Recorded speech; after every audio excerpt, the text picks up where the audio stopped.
Question 22 में क्या बोल रहा है? The triangle ABC has A B equal to 36 centimetre. आपके पास एक ट्राइंगल गिवन दिया हुआ है, एक ट्राइंगल है ए बी सी, आपने एक ट्राइंगल बना लिया।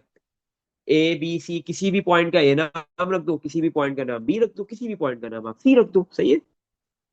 हैज ए बी की क्या वैल्यू गिवन दे दी? 36 सेंटीमीटर। ए बी साइड की लेंथ गिवन है 36 सेंटीमीटर।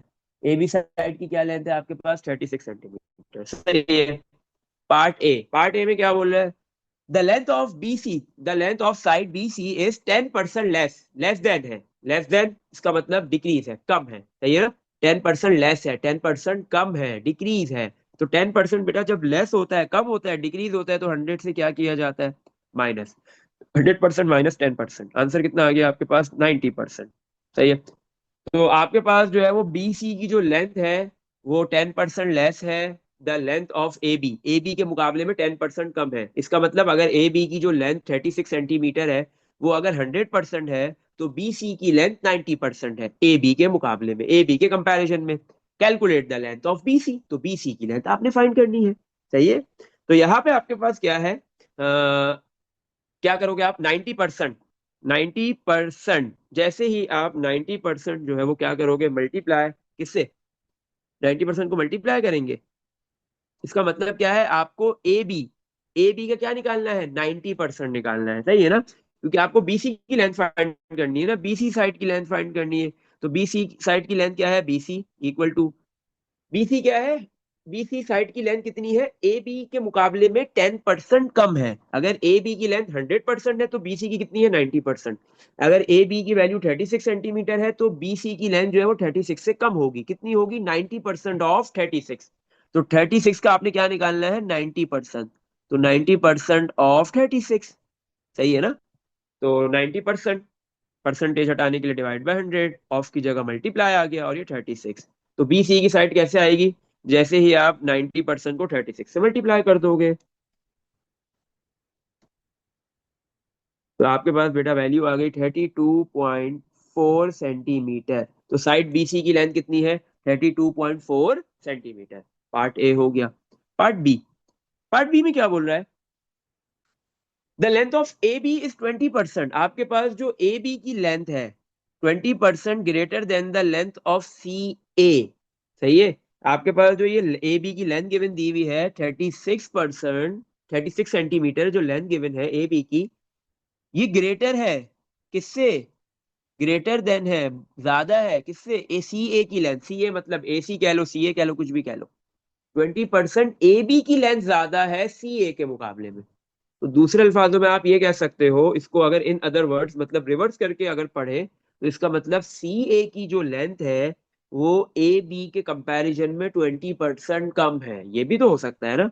अगर ए बी जो है वो 20% ज्यादा है, तो फिर सी ए 20% क्या है आपके पास? कम है। आप ये भी कह सकते हो, ऐसे ही है। Calculate the length of C ए, आपको सी ए की लेंथ निकालनी है, लेकिन यहाँ पे क्या है आपके पास? ए बी की लेंथ गिवन है 36। आपको तो क्वेश्चन में ऑलरेडी गिवन दी हुई है ए बी 36 सेंटीमीटर। सी ए की लेंथ आपको फाइंड करनी है, सही है। और जो लेंथ है ए बी की वो क्या है? 20% ग्रेटर है, 20% ज्यादा है। ग्रेटर है ना, ग्रेटर के लिए क्या करेंगे? 100 में ऐड, 100 प्लस 100% प्लस 20%, आंसर क्या आ गया? 120%, सही है। तो अब आपके पास जो है वो ए बी की length basically final length given दी हुई है, और सी ए आपने निकालना है ओरिजिनल लेंथ, सही है ना। ओरिजिनल लेंथ आपने फाइंड करनी है, ऐसे ही है यहाँ पे। नहीं, यहाँ पे ऐसा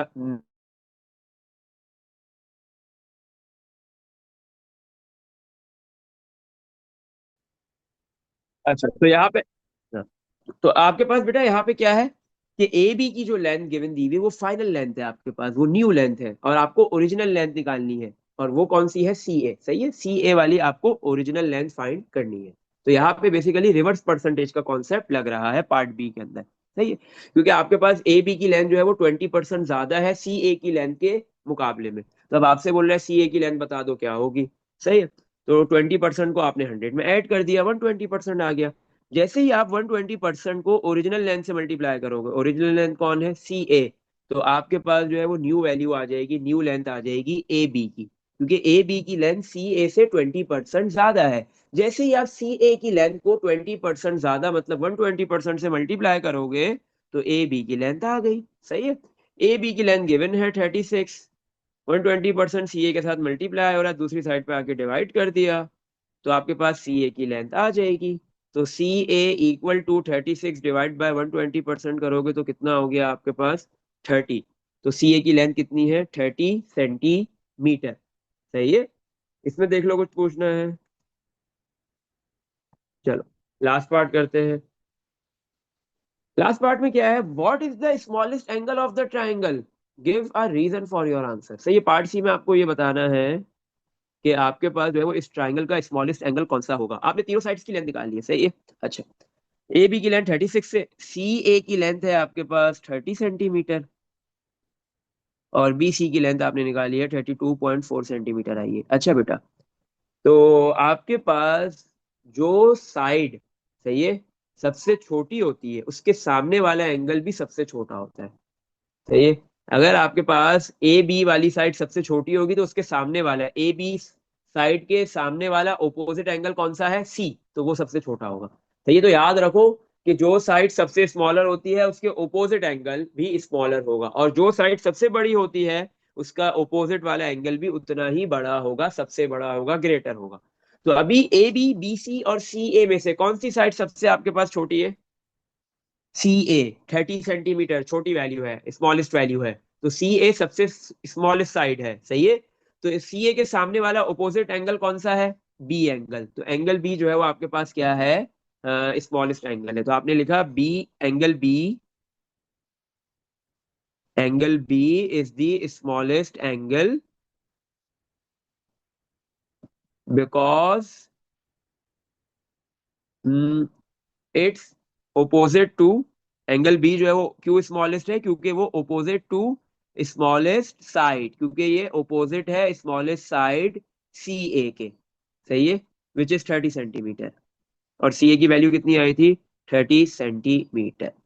इसमें देख लो बेटा कुछ पूछना है, तो ट्राइंगल में वो एंगल सबसे छोटा होता है जिसके सामने वाली साइड भी सबसे छोटी हो, या जो साइड सबसे स्मॉलेस्ट है उसके सामने वाला एंगल भी सबसे स्मॉलेस्ट होगा। तो ये ओपोजिट एंगल स्मॉलेस्ट होगा। तो जो सी ए है वो स्मॉलेस्ट है जिसकी लेंथ 30 सेंटीमीटर है। इसमें देख लो बेटा कुछ पूछना है, इस टॉपिक के अंदर। सही है, तो यहाँ पे आपके पास जो है वो ये रिवर्स परसेंटेज का टॉपिक खत्म हो गया। रिवर्स परसेंटेज के टॉपिक खत्म होने के साथ परसेंटेजेस के भी टॉपिक खत्म हो गए। परसेंटेज में सबसे पहले आपने परसेंटेज पढ़ा, परसेंटेज क्या होता है, इंक्रीज डिक्रीज कैसे होता है, रिपीटेड चेंज परसेंटेज में अगर आ रहा है, सही है ना, रिपीटेड परसेंटेज चेंज क्या होता है, 2 मरतबा इंक्रीज हो जाए, 3 मरतबा इंक्रीज हो जाए, 3 मरतबा डिक्रीज हो जाए, पहले इंक्रीज हो फिर डिक्रीज हो। फिर इसके बाद आपने इंटरेस्ट पढ़ा, इंटरेस्ट में भी परसेंटेजेस आ रही थी, सिंपल इंटरेस्ट, कंपाउंड इंटरेस्ट। फिर आपने एक्सपोनेंशियल ग्रोथ जीके पढ़ा, उसमें भी, एक मिनट, हाँ बेटा बोलो। फॉर्मूला क्या है? क्या, रिवर्स परसेंटेज का एज फॉर्मूला क्या है? किसका जैसे फॉर्मूला, इंटरेस्ट का परसेंटेज। फॉर्मूला। हाँ देखो, इंटरेस्ट हाँ। का फॉर्मूला है, बना दिया जाता है इंटरेस्ट का, रिवर्स परसेंटेज का। अच्छा, रिवर्स परसेंटेज का क्या फॉर्मूला है, देखो बेटा, रिवर्स परसेंटेज का बेसिक वैसे कोई फॉर्मूला नहीं है, जिस मेथड से हमने किया आप उसको फॉर्मूला बना सकते हो। सही है, उसको फॉर्मूला भी बना सकते हो, कैसे बना सकते हैं, हम इधर लिख लेते हैं, इधर जगह है हमारे पास।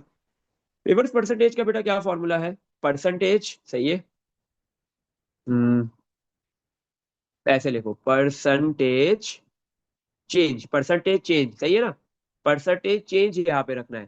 सही है, कितना परसेंटेज चेंज हो रहा है, नहीं परसेंटेज चेंज नहीं रखना, सही है, यहाँ पे परसेंटेज रखनी है, percentage multiply original value equal to final value. ये आपके पास है किसका, यही आपका, क्या कहते हैं, रिवर्स परसेंटेज का फॉर्मूला भी है, और परसेंटेज जो हमने स्टार्टिंग में परसेंटेज का टॉपिक पढ़ा था उसमें भी हम यही फॉर्मूला यूज कर रहे थे, जो ये मेथड यूज कर रहे थे वो उसके अकॉर्डिंगली यही फॉर्मूला बनेगा। अब ये परसेंटेज कौन सी हम पुट कर रहे हैं, अगर परसेंटेज इंक्रीज हो रही है तो 100 में ऐड करने के बाद वैल्यू पुट की जा रही है, और अगर परसेंटेज डिक्रीज हो रही है तो 100 में सबट्रैक्ट करने के बाद वैल्यू पुट की जा रही है। अगर फाइनल वैल्यू निकालनी है तो ओरिजिनल गिवन है, और अगर ओरिजिनल निकालनी है तो फिर फाइनल गिवन है। परसेंटेज हो या रिवर्स परसेंटेज हो, यही फॉर्मूला यूज होता है। सही है, इसमें देख लो बेटा कुछ पूछना है, लेकिन परसेंटेज कौन सी पुट की जाती है, परसेंटेज चेंज जो गिवन होता है वो नहीं पुट होता। हाँ, चेंज में इंक्रीज है तो 100 में ऐड करके पुट करेंगे, डिक्रीज है तो 100 से सबट्रैक्ट करके पुट करते हैं। सही है, ओरिजिनल वैल्यू गिवन होती है तो फाइनल निकलती है, फाइनल गिवन होती है तो ओरिजिनल निकलती है। सही है, इसी तरह हमने सिंपल इंटरेस्ट पढ़ा, कंपाउंड इंटरेस्ट पढ़ा, फिर एक्सपोनेंशियल ग्रोथ, एक्सपोनेंशियल डीके पढ़ा। सही है, फिर अभी हमने रिवर्स परसेंटेज भी पढ़ लिया। तो और उसके साथ हमने टेक्स्ट के क्वेश्चंस भी कर लिए, क्योंकि उसमें भी परसेंटेज आता है। उस तरीके के सवाल भी पेपर में, पास पेपर में आपको मिलेंगे, आप भी सकते हैं। सही है। इसके अलावा आपने जो है वो कॉस्ट प्राइस, सेलिंग प्राइस का भी कर लिए क्वेश्चन। उसमें भी आपको क्या है, क्या कहते हैं, हाँ परसेंटेज आती है, वो भी परसेंटेज के अंदर हमने कवर कर लिया। डिस्काउंट, डिस्काउंट ऑफ, ऑफ के क्वेश्चंस किए ना, कहीं पे डिस्काउंट था, कहीं पे ऑफ था। ऑफ मतलब, डिस्काउंट मतलब रिडक्शन, रिड्यूस, डिक्रीज, वो भी परसेंटेज में होता है, तो उसके क्वेश्चन भी हमने कर लिए। तो ये सारे टॉपिक्स के अंदर हमने कंप्लीटली परसेंटेज को कवर कर लिया। तो अब यहाँ पे परसेंटेज का टॉपिक कंप्लीट हो चुका है। इसमें देख लो बेटा, कहीं भी कुछ भी पूछना है।